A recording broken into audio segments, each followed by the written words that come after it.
Racism is a global and vague term. Sorry, but why would you possibly do that? What did that mean?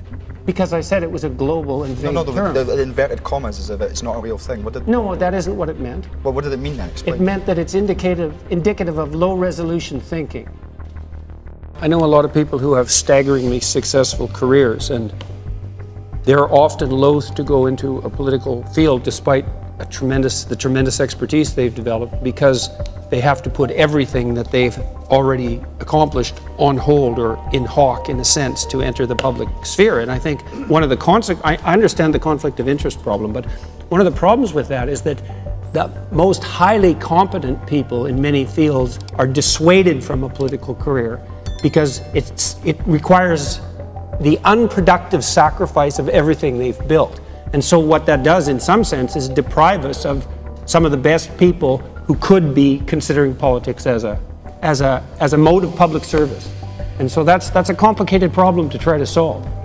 Why do we assume that such people are the best people? They're obviously not. No, because the best they've demonstrated job. Extreme competence in at least one area of their career. That's banking. That's that person. This is why we're in the situation where we are with people like politicians that we have at the moment that are corrupt. There's no transparency, there's no accountability that you get in industry, and we don't even have it in our politics at the moment. Yeah, but that's not because why of you this have corruption. attitude that what is perceived as a good leader.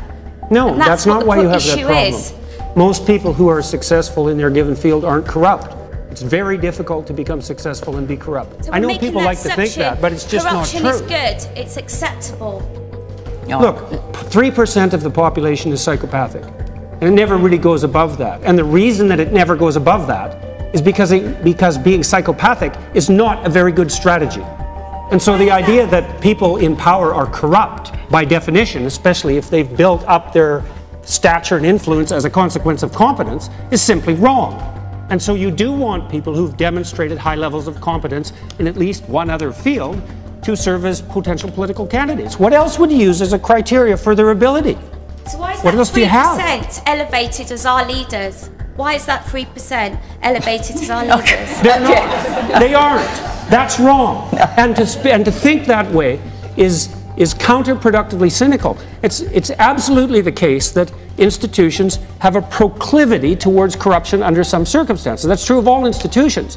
But to blindly assume that that's more characteristic, let's say, of your political leaders than it is of you, for example, as a person, or that it's more specifically characteristic of political leaders than people who are operating at the highest level of their capacity in other areas. It's an empty sort of cynicism.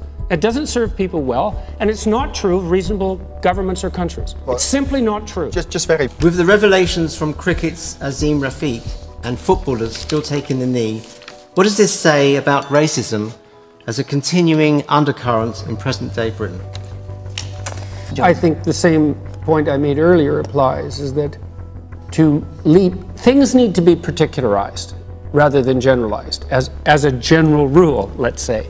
And so this cricket player was facing racism by his own account. The question is, who, when, what, exactly? Because otherwise it degenerates into something like a discussion of structural racism. And when it becomes abstracted up to that level, first of all, that pits group against group, which I think is entirely counterproductive.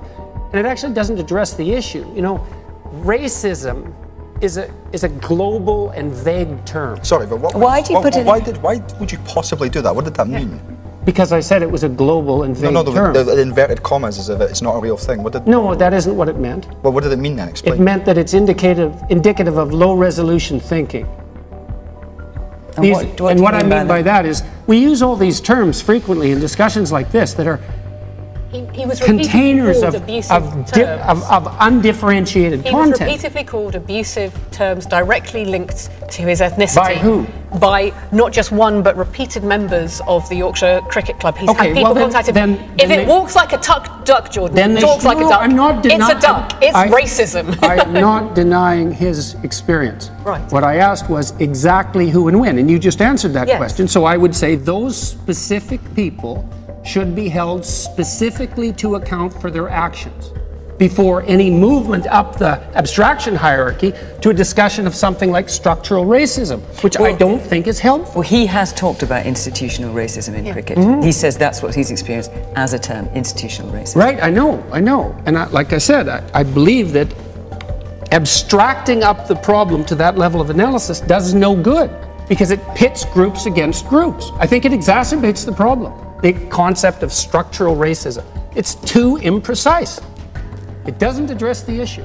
Now that does not mean racism does not exist. That is not what I'm saying in the least. Maybe let's do less of the hand movements and let's look at the evidence. So yes, there was. I'll try to control it in the future. About I don't think but it's fair to say that what you did was racist. I don't believe that. But we're talking I think about what you did was a mark of respect, and now that may have been inappropriate and it may have been taken wrong, but that doesn't mean it was racist.